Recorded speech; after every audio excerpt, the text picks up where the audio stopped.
Welcome back to Observer AM. It is now 8:11 in St. John's, Antigua, and in Cotrington, Barbuda. I'm your host, Jackie Quinn. Get Safe Online has been delivering online safety awareness programs in the Caribbean since 2019 on behalf of the UK government. Since the start of the campaign, Get Safe Online has had a presence in 12 Caribbean countries. The company relaunched its latest campaigns in August 2023 with the launch of their new Check a Website feature, which users can check if a website they're using is a scam or a legitimate website before they engage with it. Our next guest, Tony Neate, is the CEO of Get Safe Online, the leading source of unbiased, authoritative, and easy to understand information on protection against fraud, identity theft, viruses, and many other problems which we encounter online. After 30 years in law enforcement in the UK, Tony has led Get Safe Online since 2006. He's passionate about online safety and educating the public to be safer, more secure, and confident when using the internet. Aimed at consumers and small businesses and jointly funded between the government and private sector, Get Safe Online is the government's default online security advice channel. It is a world-leading initiative and a not-for-profit organization. And we say a very warm welcome to Tony Neate. Good morning, sir. Welcome. Good morning, Tony. I think you are still muted. Good morning, Jackie. Great to be with you. Yes, it's lovely to be with you. I believe it's still cold and dark there. Well, it's Britain, and that's what it's always like in the UK. Okay, so but we've got lovely sunny weather, but it's about -2 at the moment. Okay, so you're ahead of us, actually. Well, yeah. Well, I'd never like to say I'm ahead of the Caribbean because it's the place I'd always like to be. So it's cold, put it that way. You need to wrap up very warm to go out. Okay. Now, please give our listeners, Tony, a general idea of the work of Get Safe Online in the Caribbean and also your role in the organization. Well, what we do is we're a non-for-profit organization. We try and give advice, free, independent advice to everybody that's on the internet, from children all the way up to silver surfers and also small businesses. But it's very important to us that people feel confident to use the internet and they know where to go to get the right information. The internet is a fantastic place. Mm-hmm. Millions of interactions successfully conducted and transactions every single day. But there are horror stories. And I'm afraid today you and I are going to talk about maybe just a couple of the horror stories. But just remember, it's easy. It's a lot easier to be safe now than it ever has been on the internet. Mm-hmm. Who are the people that are most vulnerable to the ills of the internet, to ransomware, and why? Talk to us about that. Well, I suppose, we've got to remember members of the public, anyone who uses the internet are susceptible to these criminal gangs. And one thing I always say is, people use the word scam. They're not scammers, they're criminals. What they do is criminal. And they attack people like healthcare organizations and the places that hold an awful lot of sensitive patient data, financial services. That's where the money's held. And if you can get the information there, you're going to be a lot more lucrative as a criminal. Retail, we always see these scams on social media sites and in emails coming through. Education, energy and utilities, governments in general. But really, any individual and any business can be a victim of these attacks. And so what do we do? What are the things that Get Safe Online, what is it that you do to help vulnerable people who are at the mercy of these scammers? One of the things we're looking about and we're pushing at the moment is ransomware. Yes. Now, ransomware is a form of malware that gives the criminals the ability to lock your computer from a remote location. Then it displays a pop-up window informing you that the owner will only be unlocked after a sum of money is paid. Now, this isn't just an issue in the Caribbean, it's also an issue in the UK and around the world. And there's lots of things that you can do to mitigate these particular problems. The malicious attacks that we see on the emails. So look at the emails that are coming through. Don't click on malicious links that are in those emails. If you don't know where the email's coming from, and you can absolutely be certain where the email's coming from, don't click on any. Don't try not to visit corrupt websites. Now that's easy to say, but very difficult to do. But as you mentioned, we now do a check a website. But so before you go to a website that you've not been before, click on that, and it'll tell you whether it's a trusted, safe place to go and visit. Be careful about documents that you open. Certainly when it comes to social media, that's where we see an awful lot of the criminality taking place. So we've got to be careful that you don't open and do things that the social media pushes you to do. And of course, the old-fashioned issue of not putting a USB in that you don't know where the USB stick has come from, or inserting CDs or DVDs. Yeah. Now you are in 12 Caribbean countries. Why is ransomware awareness so critical to Antigua and Barbuda and those 11 other countries that you are currently working in?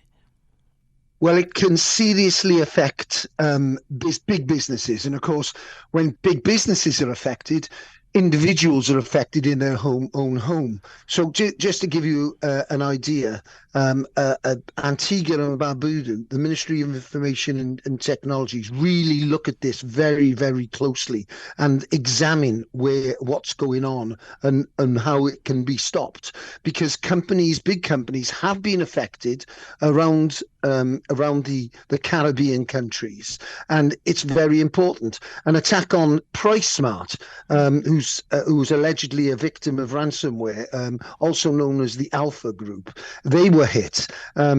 355 gigabytes, that's a huge amount of information, was stolen from the Belize Electricity Limited, and they were compromised. Now, they did a lot of work to make sure it didn't happen to them, but if it can happen to big companies, it can certainly happen to smaller companies.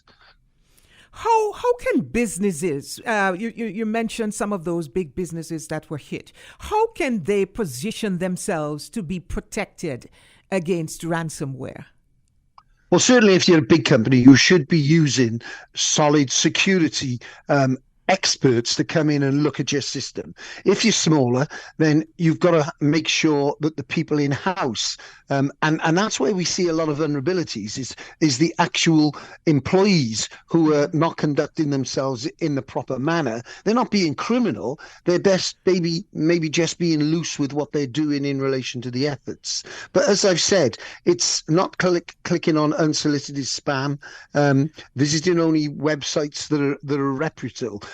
And all the other issues that we've got that I've mentioned. But if you've been attacked, one of the things you've got to make sure is you've got really good backup information. Now, the backup shouldn't be kept on the computer that you're using. It should be kept on separate devices or even in the air, in the cloud, so that it's stored somewhere else remotely. Notify your experts or whoever deals with your computer system. And if it's yourself, then search the internet to find out what you can do. They're looking for a ransom. We don't want to pay a ransom. And if you pay a ransom, they'll just come back for more. So if you've got a backup and you can put it all back together, you're a lot better off. Notify your internet service provider, and also notify the police, because they want to know what's going on in relation to this type of thing. Because these gangs are not necessarily going to be in the Caribbean. They could be anywhere around the world attacking you remotely. Mm-hmm. And you mentioned about having an effective ransomware recovery plan. What are some of those steps in that plan that businesses and individuals as well should be taking? Well, as I said, the most important thing that you can possibly do is backup. Yeah. And then you look at your backups, which are held remotely or held in another area of the business so that you can go to those backups and reinstall it all. If that doesn't happen, bring in an expert. You can't necessarily do that if you're an individual, but an expert might be able to come in. And there are ways of deflecting this problem and maybe putting a password in to override it.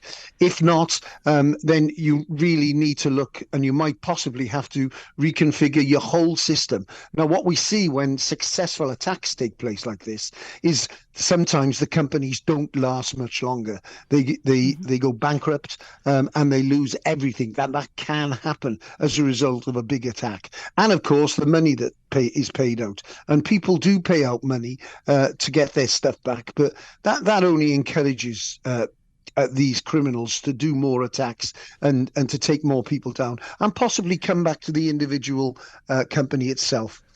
Right. Now, apart from ransomware, Tony, what other campaigns are Get Safe Online spearheading? Well, at the very beginning of this relaunch of Get Safe Online in November 2023, we looked at students and what students can do to stop being attacked. That was September 2023. The campaign was a virtual initiative, and it aims to educate and empower students to stay safe when they're online. You know, we've got to remember, in today's digital age, the internet plays central role in students' lives, offering unparalleled opportunity to learn and communicate and personal development. However, the increased online presence also presents unique challenges and risks to students, and they've got to be aware of it. And what I've seen over the last few years is students potentially put themselves more at risk than older people. Older people are a bit more astute. They know what risks are and threats are, and they protect themselves. Students can just think, it's not going to happen to me. Why would anyone attack me? And they're the very ones that are then attacked. So that's another campaign that we've done together with the ransomware campaign. And as we carry on through this year, we'll probably have a few more as well. Excellent. And you are also, if persons are listening to this show at this time, how do they get in touch with you? Do you have a social media or online presence that persons can reach out? Businesses can reach out? Yeah, First of all, if I give you the Get Safe Online website you can go to, it's www.getsafeonline.ag. That's Antigua and Barbuda. And also you can visit our social media at Get Safe Online Caribbean. And all the information you need is there on Instagram, Facebook, YouTube, TikTok, and Threads. So there's an awful lot of information out there that people can go and feel a bit safer when they do so. And you're doing this campaign across the region. What's your next stop after Antigua and Barbuda? Well, I believe that we've got another one in Belize. We've got the 12 countries that, as you know, that we're going to, and I'm quickly trying to look to see where we are next. I think I'm in Guyana tomorrow, going to be speaking to Guyana, but we've also got St. Lucia, St. Kitts and Nevis, St. Vincent and the Grenadines, Trinidad and Tobago. So we're trying to cover all the big Caribbean countries that are there and giving them a little bit more advice so they feel secure and feel empowered to get on the internet and to do it safely. I think you might have mentioned it earlier in the discussion, Tony, but you're partnering with the Ministry of Information, Communication, ICTs, Utilities. Yes, that's right. Tell us about that partnership between the... Well, we can't do anything without a partnership with any country we go to. Yes. The Ministry of Information, Communication Technology are passionate as we are, to make sure that members, the citizens, are really given the right advice. So we work with them. They tell us, where they need more information. They're pretty gelled up on this information as well. But of course, this is what we do for a living, is passing out this information. So we couldn't do it without the ministry assistance and help, and they've been a fantastic help. And working with, as you said, the Foreign and Commonwealth and Development Office in the UK, and with your ministry, this has proved to be two very successful campaigns. Yeah. Just remind our listeners and viewers again those red flags that people may see whenever you are interfacing with ransomware. Just give us Well, that alert again. The first thing potentially you'll see is a pop-up screen saying, "We have locked your computer and all your data." It'll then give you a ransom demand and you will not be able to get in. So that's the first sign that you might even know that it's happened to you. But of course, you've got to remember that these can be very sophisticated attacks. You may not know it's happened until you get those warnings. So that's the first thing you see. But it's actually doing the right stuff and informing your employees what to do and what not to do to make sure that you're not infected in the first place. Mm-hmm. Any last words you have for listeners and viewers? No, I'd like to thank you particularly for a great conversation this morning and educating all the people who are listening. I think without people like yourself passing this information on, people are unaware of what's going on. And the last couple of things I'd say is, make sure you've got up-to-date operating system and applications on your computers. Make sure you've got security software and you update everything that you're doing on there.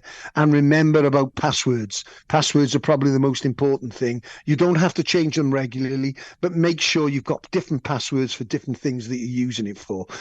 It wouldn't be good if they get hold of one password and they can open up every single access point on the internet that you have. So they're just a couple of the little additional things that I would advise anyone to do. Thank you very kindly, Tony, and have a wonderful day. In cold And you, UK. and thanks very much again. Thank you.